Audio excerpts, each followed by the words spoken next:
बिस्मिल्लाहिर्रहमानिर्रहीम। आज हम शुरू करेंगे अपना बायोलॉजी फर्स्ट ईयर का चैप्टर नंबर 7। चैप्टर नंबर 7 जो है उसका नाम है किंगडम प्रोटिस्टा या kingdom Protoctista. Protoctista was the earlier name. आजकल इसे ज़्यादातर किंगडम प्रोटिस्टा के नाम से ही जाना जाता। इसके बारे में ये बात बड़ी फेमस है। It is the most diverse group of organisms. जानदारों का ये जो किंगडम है इसमें सबसे ज़्यादा वैरायटी वाले जानदार पाए जाते हैं।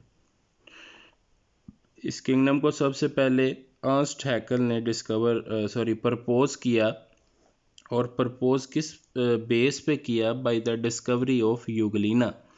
यूगलिना एक यूनिसेलुलर माइक्रो ऑर्गेनिज्म था जो कि यूकैरियोट था। उसमें मेम्ब्रेन बाउंडेड ऑर्गेनेलिज और मेम्ब्रेन बाउंडेड न्यूक्लियस मौजूद था। इसमें कुछ इमर्जिंग करैक्टर्स थे। इमर्जिंग करैक्टर्स यानी पौधों और जानवरों के मिलते जुलते करैक्टर्स थे। सबसे पहले देखते हैं इसमें जानवरों वाले करैक्टर्स क्या थे। जानवरों वाले करैक्टर्स इसमें ये थे कि ये इसके पास एक फ्लैजेलम था, एक wipe like Hunter like structure थी लंबी सी, जिसे ये मूव करता तो पूरी बॉडी जो एक सेल पे मुश्तमिल थी वो पानी में मूव करती थी। तो ये जानवरों वाला करैक्टर था।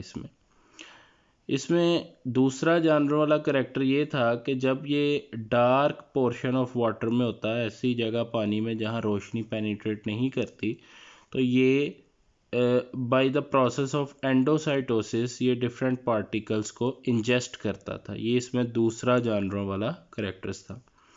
पौधों वाला करैक्टर इसमें यह था कि जब भी इसके साइटोप्लाज्म में क्लोरोफिल जो था वो डिज़ोल्व फॉर्म में मौजूद था साइटोप्लाज्म में, जब भी इसे लाइट अवेलेबल होती तो ये जानदार फोटोसिंथेसिस करता था, जो कि पौधों का करैक्टर है, प्लांट्स का।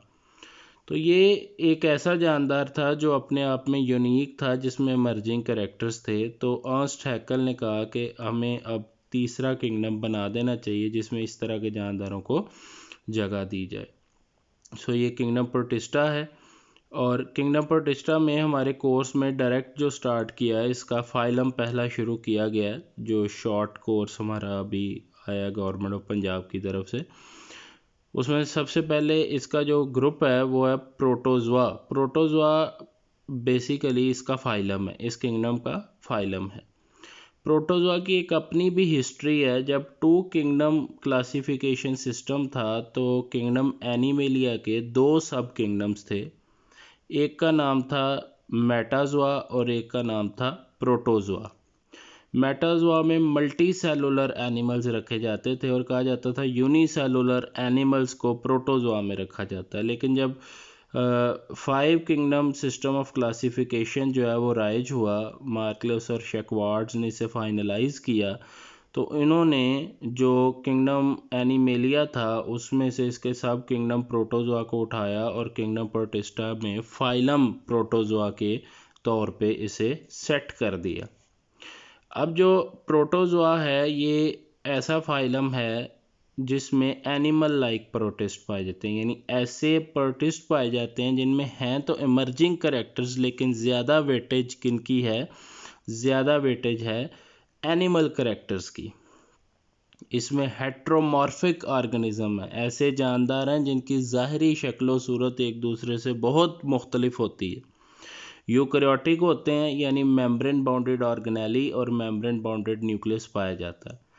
ज़्यादातर यूनिसेलुलर हैं इसमें जानदार। कुछ होंगे जो कॉलोनीज़ भी बनाते होंगे, लेकिन यहाँ पे बहुत ज़्यादा जू फ्लैजिलेट्स के अलावा डिस्कस नहीं किए हुए जो कॉलोनियल हैं। ज़्यादा जानदार मोटाइल होते हैं, बहुत कम ऐसे होते हैं जो ससाइल होते हैं या सीडेंट्री लाइफस्टाइल गुजारते हैं जिसमें वो मूवमेंट नहीं करते। ज़्यादातर इंजेस्टिव हेट्रोट्रॉफ्स हैं और ये इंजेक्शन कैसे करते हैं? यूनिसेलुलर होते हैं तो ये इंजेक्शन एंडोसाइटोसिस के प्रोसेस से करते हैं। एंडोसाइटोसिस का प्रोसेस हमने चैप्टर नंबर 4 प्लाज्मा मेम्ब्रेन में डिटेल से पढ़ा। जो फाइलम प्रोटोजोआ है इसकी पहली क्लास है अमीबाई क्लास। अमीबाई क्लास में सारे के सारे जानदार जो पाए जाते हैं उन्हें हम कलेक्टिवली अमीबा कहते हैं। अमीबा जो हैं वो बहुत सारी टाइप्स के हैं। तो अमीबा जो है कुछ ऐसे हैं जो फ्रेश वाटर में पाए जाते हैं। फ्रेश वाटर ऐसा वाटर होता है जिसकी टर्बिडिटी कम होती है, ट्रांसपेरेंसी ज़्यादा होती है, जिसमें डिज़ोल्व सब्सटेंसेस कम पाए जाते हैं, नंबर ऑफ़ माइक्रो ऑर्गेनिज़म्स भी कम होते हैं। यानी फ्रेश वाटर के फिज़िकल और कुछ केमिकल करैक्टर्स होते हैं जो उसको मरीन वाटर से अलग करते हैं। इससे पता चलता है मरीन वाटर भी जो है वो उसके स्पेसिफिक केमिकल और फिज़िकल करैक्टर्स होते हैं। तो फ्रेश वाटर में पाए जाते हैं कुछ अमीबा, कुछ मैरीन वाटर में पाए जाते हैं, कुछ मॉइस्ट सॉइल में पाए जाते हैं, मिट्टी में भी पाए जाते हैं, और कुछ ऐसे अमीबा हैं जो अपनी सारी ज़िंदगी एज अ पैरासाइट गुजार देते हैं, पैरासाइट के तौर पे गुजार देते हैं। अब अमीबा जो हैं डेफिनेटली इन्हें प्रोटोजोआ में किया गया है कैटेगराइज। तो इनमें एनिमल्स का एक बड़ा फेमस करैक्टर है वो है लोकोमोशन, एक जगह से दूसरी जगह हरकत करना, पूरी बॉडी का लोकोमोशन कहलाता है। तो लोकोमोशन जो है ये एक ख़ास स्ट्रक्चर से करते हैं, pseudopodia. Pseudo stands for false and podia stands for feet. A structure which is not a feet, जो नॉट अ फुट एक्चुअली, जो ऐसी स्ट्रक्चर जो पाँव तो नहीं है लेकिन पाँव की तरह एक्ट करती है, उसे हम क्या कहते हैं, सूडोपोडिया। अब ये किस तरह से जनरेट होती है, आप देखें डायग्राम में आपको नज़र आ रहा है कि ये जो एरोज़ हैं ये शो कर रहे हैं साइटोप्लाज्मिक स्ट्रीमिंग को। साइटोप्लाज्म इस तरफ बहता है। अब साइटोप्लाज्म किस तरह से बहता है, रेफरेंस है चैप्टर नंबर 4 का, टॉपिक था वहाँ पे साइटोस्केलेटन। उसमें एक टर्म थी साइक्लोसिस।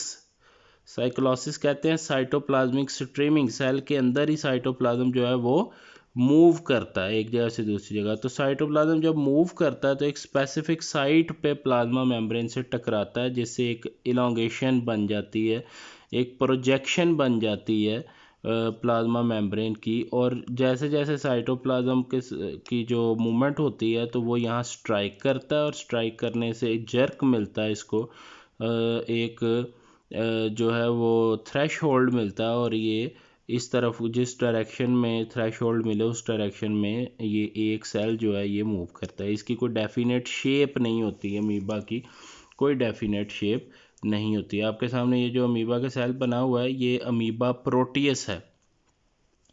अमीबा की एक स्पीशी है जिसे हम अमीबा प्रोटियस कहते हैं, ये वो है जिसकी कोई डेफिनेट शेप नहीं होती। रिप्रोडक्शन कैसे करते हैं अमीबा, ये बाइनरी फिशन से करते हैं। इसका रेफरेंस आप ले सकते हैं 10th क्लास में रिप्रोडक्शन के चैप्टर से, वहाँ हमने पढ़ा ए सेक्शुअल मोड ऑफ रिप्रोडक्शन। तो वहाँ एक था बाइनरी फिशन, कोई भी जानदार सिंपली डिवाइड होता है और दो जानदार बना देता है, उस अमल को बाइनरी फिशन कहते हैं। बाज़ दफ़ा अमीबा के लिए कंडीशंस फेवरेबल नहीं होती तो वो क्या बना लेते हैं, वो सिस्ट बना लेते हैं। सिस्ट क्या होती है, एक न्यूक्लियस होता है, उसके गिर्द साइटोप्लाज्म, और उसके गिर्द रेजिस्टेंट वॉल होती है जो अनफेवरेबल कंडीशंस को रेजिस्ट करती है। तो cyst actually resistant fluid filled sacs होती हैं। तो जब कंडीशंस फेवरेबल नहीं होती तो ये सिस्ट बना लेते हैं, जैसे ही कंडीशंस फेवरेबल आती हैं सिस्ट से दोबारा एक पूरा सेल जो है वो बन जाता है। इसकी कुछ एग्जांपल्स हैं, एंटामीबा हिस्टोलेटिका, हिस्टोलॉजी से है, histo stands for tissue and lysis stands for break down. Entamoeba histolytica ऐसा अमीबिक सेल है जो ऐसे टॉक्सिन्स बनाता है जिससे जो हमारे कोलोन के सेल्स हैं, हमारी आंत के सेल्स हैं, वो फट जाते हैं, जिससे डायसेंट्री खूनी दस्त आना शुरू हो जाते हैं, खूनी पखाने आना शुरू हो जाते हैं। तो वो इस वजह से इसका नाम एंटामीबा हिस्टोलेटिका रखा गया। उसके बाद दूसरी एग्जांपल जो है वो है पैलामैग्जा पेलस्ट्रस। ये एक जाइंट अमीबा है, ये काफ़ी बड़े साइज़ का होता है और ये सॉइल में एग्जिस्ट करता है। ये एक येलो बॉक्स आपकी बुक में दिया होगा, उसमें इसकी कुछ और मज़ीद डिटेल्स भी आप लोग ले सकते हैं। ये काफ़ी बड़े साइज़ का जो है वो अमीबिक सेल होता। तो ये थी पहली क्लास अमीबाई। दूसरी क्लास किंगडम प्रोटिस्टा की वो है जू फ्लैजिलेट्स। जू stands for animal flagellate having flagellum, यानी ऐसे प्रोटिस्ट जिनमें एनिमल्स का करेक्टर है। कौन सा करेक्टर? लोकोमोशन। और एक जगह से दूसरी जगह ये जाते हैं किसको यूज़ करके? फ्लैजेलम को यूज़ करके। फ्लैजेलम जो है एक हंटर लाइक या वाइप लाइक स्ट्रक्चर होती है जो पानी में जब घूमती है तो उससे थ्रेश होल्ड मिलता है और जानदार जो है वो एक स्पेसिफिक डायरेक्शन में मूव करता है। जू फ्लैजिलेट्स जो हैं ये यूनिसेलुलर होते हैं और बाज़ दफ़ा कॉलोनीज़ बना के रहते हैं। जो सेल है वो स्फेरिकल भी हो सकता है, यानी बिल्कुल गोल भी हो सकता है, और इलोंगेटेड ओवल शेप का भी हो सकता है, अंडे जैसा। फ्लैजेलम इनमें होता है, हंटर लाइक स्ट्रक्चर होती है, छांटे जैसी, वो इनको मूवमेंट में अपना रोल प्ले करती है। इनकी न्यूट्रिशन किस खाते पीते ये कैसे हैं? ये इनके स्पेसिफिक पोर्शन होता है सेल का, उसे कॉलर कहते हैं। कॉलर जो है वो वाटर से फिल्ट्रेशन करता है, फिर प्लाज्मा मेम्ब्रेन से एंडोसाइटोसिस होती है और खुराक जो है वो सेल के अंदर चली जाती है और वहाँ पर जाके इंट्रासेलुलर डाइजेशन होती है। ट्राइकोनिम्फा इसकी बड़ी कॉमन एग्जांपल है। ये टर्माइट जिसे हम लोग दीमक कहते हैं, ये दीमक जो है क्लास इंसेक्टा है, फाइलम आर्थ्रोपोडा, किंगडम एनिमेलिया है। तो ये उस उनके दीमक के आंत में, पेट में रहता है ये वाला जो जू फ्लैजिलेट है, और ये वहाँ पे रोल प्ले करता है वुड डाइजेशन में। तो ये जो है उससे फूड भी लेता है, शेल्टर भी लेता है। तो उसको रिटर्न में क्या देता है? रिटर्न में उसे जो है वो वुड डाइजेस्ट करके देता है। तो ऐसा रिलेशनशिप जिसमें दो जानदार इकट्ठे रहें और दोनों ही एक दूसरे से बेनिफिट्स लें, ऐसे रिलेशन को हम लोग कहते हैं mutualism, and it is a type of symbiosis. When two living organism belong to two different species live together, the relationship among them is known as symbiotic relationship. इसकी जो मोस्ट कॉमन एग्जांपल है वो क्वानोफ्लैजिलेट्स हैं। क्वानोफ्लैज कुछ जो हैं वो लोग इसको चोनोफ्लैजिलेट्स भी करते हैं प्रनाउंस, बार क्वानोफ्लैजिलेट्स मोस्ट सूटेबल प्रोनाउंसिएशन है। ये फ्री लिविंग होते हैं। एक जो है वो ट्राइपैनोसोमा, ये पैरासिटिक है। तो जू फ्लैजिलेट कुछ ऐसे हैं जो सिम्बायोटिक रिलेशनशिप में रह रहे हैं, कुछ फ्रीली रह रहे हैं और कुछ पैरासिटिक रिलेशनशिप में भी रह रहे हैं। जैसे ट्राइपैनोसोमा जो है इसके बारे में हम आगे जाके पढ़ेंगे कि ये क्या है। सबसे पहले क्वानोफ्लैजिलेट्स देखें। क्वानोफ्लैजिलेट्स जो हैं ये किस तरह, ये यूनिसेलुलर माइक्रो ऑर्गेनिज्म है। ये आपके सामने बना हुआ है। ये एक सेल है और सेल की एक साइड पे कुछ साइटोप्लाज्मिक प्रोजेक्शंस हैं, प्लाज्मा मेम्ब्रेन से निकल रही हैं। और ये जो प्लाज्मा मेम्ब्रेन से प्रोजेक्शन निकल रही हैं ये क्या बना रही हैं? एक कॉलर बना रही हैं, कॉलर। और एक सेंटर से एक लंबी प्रोजेक्शन निकल रही है जो कि क्या है? फ्लैजेलम है। तो ये एक सेल है जो कि एक पूरा लिविंग ऑर्गेनिज्म है, और ये इसको हमने किसका नाम दिया हुआ है? क्वानोसाइट का या क्वानोफ्लैजिलेट का। और ये एक रिप्रेजेंटेटिव ऑर्गेनिज्म है किस क्लास का? जू फ्लैजिलेट्स का। इसी तरह यही वाले जो जू फ्लैजिलेट्स हैं जब बहुत सारे एक जगह पे इकट्ठे हो जाते हैं तो ये सेसाइल कॉलोनी बना लेते हैं। ये सबस्ट्रेट के साथ जुड़ जाती है ये कॉलोनी, और ये इन्हीं की कॉलोनी है।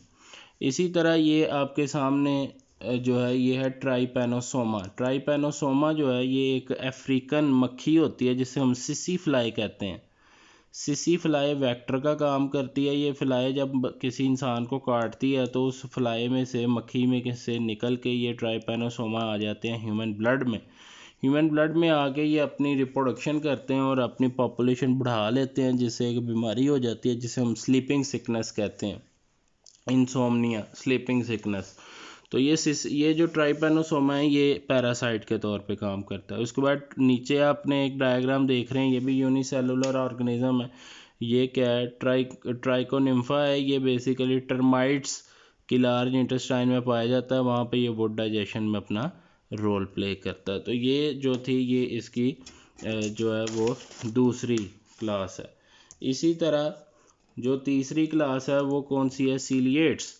सीलिएट्स जो है ये स्पेसिफिक नाम है जो इनकी बॉडी के ऊपर पाए जाने वाले जो फिंगर लाइक प्रोजेक्शंस हैं, सीलिया उन्हें कहते हैं, उस वजह से नाम दिया गया इन्हें सीलिएट्स का। ये यूनिसेलुलर होते हैं और इनकी बॉडी के ऊपर थ्रेड लाइक प्रोजेक्शंस होती हैं जो बहुत माइन्यूट और छोटी होती हैं, जिन्हें हम लोग क्या कहते हैं, सीलिया कहते हैं। इसी तरह इनकी बॉडी में एक सेल पे मुश्तमिल इनकी बॉडी होती है। तो प्लाज्मा मेम्ब्रेन में नीचे की तरफ एक स्पेसिफिक लेयर पाई जाती है जो माइक्रोट्यूब्यूल्स से बनी होती है, उस लेयर को हम पेलिकल कहते हैं। तो पेलिकल जो है वो पाई जाती है, जिसकी वजह से इनकी जो शेप है वो डेफिनेट होती है, इनकी शेप बिल्कुल डेफिनेट होती है। लेकिन फिर भी कुछ ऐसे सीलिएट्स भी होते हैं जो इस शेप में चेंज जो है वो पैदा कर सकते हैं। लोकोमोशन ये करते हैं क्योंकि ये एनिमल लाइक प्रोटिस्ट हैं, तो एक जगह से दूसरी जगह मूव करते हैं और उसमें ये अपने सीलिया ही यूज़ करते हैं। कुछ ऐसे भी हैं सीलिएट्स जो बिल्कुल लोकोमोशन नहीं करते, नॉन मोटाइल होते हैं। नॉन मोटाइल के लिए एक वर्ड और यूज़ होता है, सेसाइल। खुराक को ये इंजेस्ट करते हैं ये एंडोसाइटोसिस के प्रोसेस से। इनकी बॉडी के अंदर एक कॉन्ट्रैक्टाइल वैक्यूल होता है। कॉन्ट्रैक्टाइल ऐसी चीज़ को कहा जाता है which have the ability to change their size as per need. Vacuole word vacuum से निकला, इसका मतलब स्पेस। इनकी बॉडी में एक ऐसी थैली होती है जो अंदर से खाली होती है, लेकिन वो जब भी ज़रूरत हो उसका साइज छोटा भी हो जाता है, बड़ा भी हो जाता है। और ये क्या करते हैं, ये इजाफी पानी जो साइटोप्लाज्म में होता है उसके अंदर भर लेते हैं।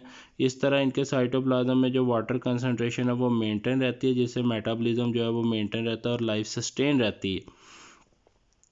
जो सीलिएट्स होते हैं ये बाई न्यूक्लिएटेड होते हैं। बाई न्यूक्लिएटेड का मतलब है इनकी बॉडी में दो न्यूक्लियाई पाए जाते हैं, एक माइक्रो न्यूक्लियस होता है, एक मैक्रो न्यूक्लियस होता है। माइक्रो न्यूक्लियस जो है वो रिप्रोडक्शन में अपना रोल प्ले करता है और मैक्रो न्यूक्लियस जो है वो सारी अदर देन रिप्रोडक्शन जितनी भी सेलुलर एक्टिविटीज़ होती हैं वो परफॉर्म करता है। तो रिप्रोडक्शन जो है ये सेक्सुअल भी करते हैं, एसेक्सुअल भी करते हैं। सेक्सुअल रिप्रोडक्शन ये स्पेसिफिक मेथड से करते हैं जिसे कॉन्जुगेशन कहते हैं। कॉन्जुगेशन जो है it is a special type of sexual reproduction.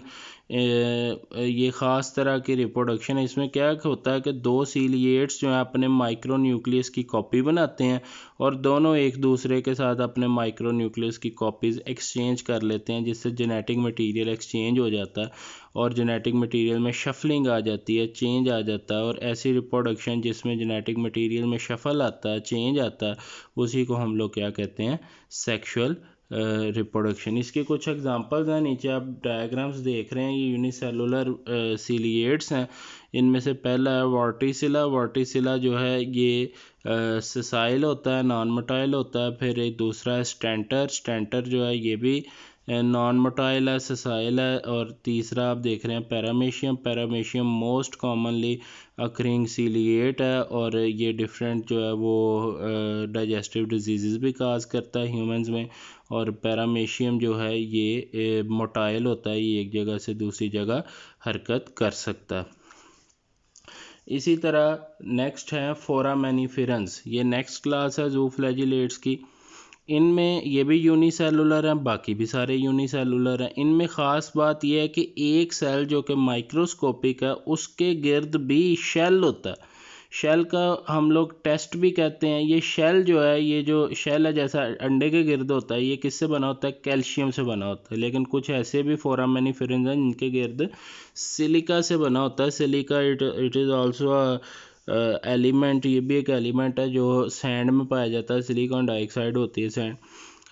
तो ये जो शेल है जैसा अंडे का होता है, ये एक सेल के गिर्द ये शेल होता है, उसमें सुराख होते हैं और उस सुराख में से साइटोप्लाज्म और प्लाज्मा मेम्ब्रेन की शाखाएं निकल रही होती हैं, जिन्हें साइटोप्लाज्मिक प्रोजेक्शंस कहते हैं।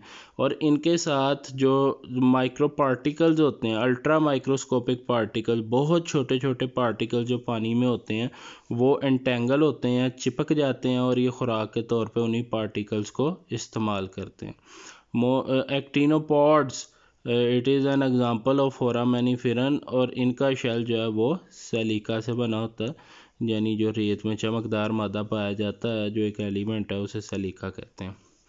ये जो यूनिसेलुलर फोरामेनिफेरन्स हैं, जब ये डेड हो जाते हैं तो इनके शेल जो हैं वो सेडिमेंट होते हैं समंदर में। ये समंदर ज़्यादातर मरीन वाटर में पाए जाते हैं, तो समंदर में सेडिमेंट होते जाते हैं, होते होते ये फिर वहाँ पे कैल्शियम की चट्टानें बन जाती हैं जो बाद में चॉक में कन्वर्ट हो जाती हैं। इन्हें कोरल रीफ्स भी बोला जाता है, और ये बाद में as a reservoir of chalk के तौर पे यूज़ करते हैं। डायग्राम नीचे आप देख रहे हैं, ये एक सेल है, सेल के गिर्द जो है वो एक शेल है, शेल में डिफरेंट माइक्रोस्कोपिक पोर्स हैं, वहाँ से साइटोप्लाज्म प्लाज्मा मेम्ब्रेन की प्रोजेक्शन निकल रही हैं, तो ये इस तरह से एग्जिस्ट करते हैं। तीसरी जो अगली जो है क्लास वो है एपी कम्प्लेक्सन्स।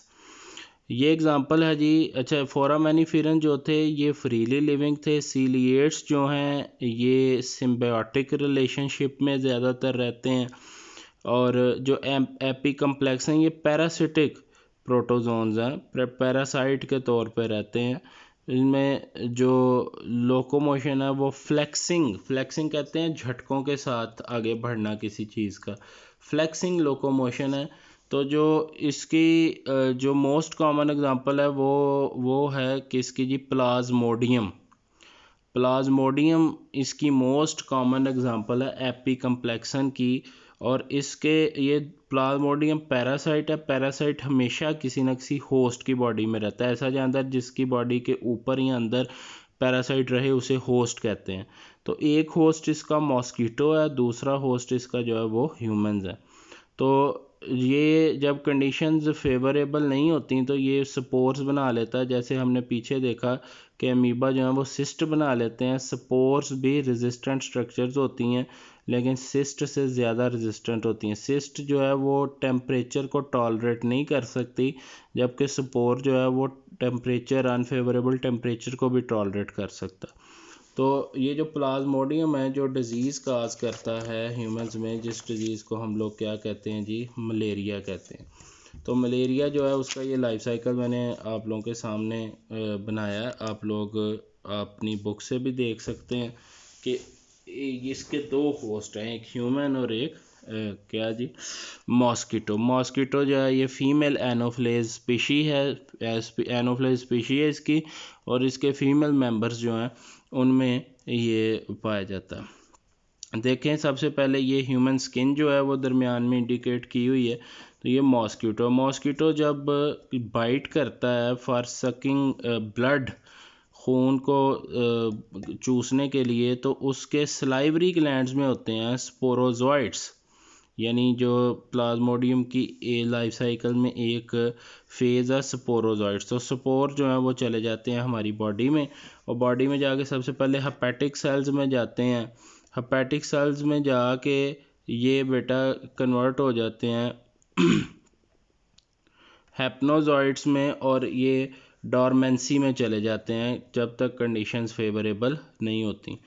तो उसके बाद वहाँ पे जब कंडीशंस फेवरेबल आती हैं तो ये बन जाते हैं हेपेटोसाइट्स में मीरोजॉइट्स। ये जैसे ही कंडीशन फेवरेबल आई तो अगला फेज़ कौन सा आ गया, मीरोजॉइड। जब तक नहीं था कंडीशन फेवरेबल उस वक्त तक हैप्नोजॉइड कंडीशन में थे। अब लीवर से होता है वहाँ पे रेड ब्लड सेल्स जो हैं वो मैच्योरिटी के लिए जाते हैं, मैच्योर होने के लिए। तो जैसे ही कोई एरिथ्रोसाइट पहुँचता है, रेड ब्लड सेल पहुँचता है, तो ये जो मीरोजॉइट्स होते हैं उन रेड ब्लड सेल्स में शिफ्ट हो जाते हैं, और वहाँ पे जाके ये किस फेज़ में आ जाते हैं, ट्रोपनोजॉइट फेज़ में आ जाते हैं। ट्रोपनोजॉइट जो है फेज़, उसमें ये रेड ब्लड सेल्स में पूरी बॉडी में फैल जाते हैं, और वहाँ से फिर जब मैच्योर होते हैं तो रेड ब्लड सेल को ये फाड़ देते हैं, फट जाता है रेड ब्लड सेल, और उसमें से जो है वो निकल आते हैं, बाहर निकल आते हैं शाइज़ोट जो होते हैं, यानी कौन से, ट्रोपनोजॉइट फेज़ जो है वो बाहर आ जाता है। अब जो ट्रोपनोजॉइट फेज़ है वो दूसरे रेड ब्लड सेल्स को जाके अफेक्ट करता है, दूसरे रेड ब्लड सेल्स में चला जाता है, कुछ मेल गैमीट्स में शिफ्ट हो जाते हैं ट्रोपनोजाइट्स और कुछ फीमेल गैमीट्स में। तो ये जो रेड ब्लड सेल्स होते हैं इनमें ये फिर मौजूद रहते हैं गैमीटोसाइट्स की फॉर्म में। अब जब भी कोई मच्छर दोबारा खून चूसने के लिए आता है तो ये गैमीटोसाइट्स उसके डायरेक्ट शिफ्ट हो जाते हैं किस में, स्टमक में। स्टमक में चले जाते हैं। स्टमक में जाके गैमीटोसाइट्स जो हैं इनमें फर्टिलाइजेशन का प्रोसेस होता है और जाइगोट बन जाता है किस में, मच्छर के स्टमक में। जाइगोट फिर अगले फेजेस में जाता है, मैच्योरिटी की तरफ जाता है और फिर बाद में एक सिस्ट बनती है इसी के पेट में, मच्छर के पेट में, और फिर वो सिस्ट बस्ट करती है, उसमें से स्पोर्स निकलते हैं और उसके सलाइवरी ग्लैंड में चले जाते हैं। इस तरह ये पूरा साइकिल जो है वो चलता है मलेरिया का ह्यूमन बॉडी में। और मलेरिया किस वजह से होता है, प्लाज्मोडियम। प्लाज्मोडियम क्या है, एक एपी कम्प्लेक्सन है। एपी कम्प्लेक्सन किसकी क्लास है, ये प्रोटोजोआ। फाइलम प्रोटोजोआ जो है वो किस किंगडम का हिस्सा है, किंगडम प्रोटिस्टा या प्रोटोक्टिस्टा का। तो ये आपने अच्छी तरह से प्रिपेयर करना।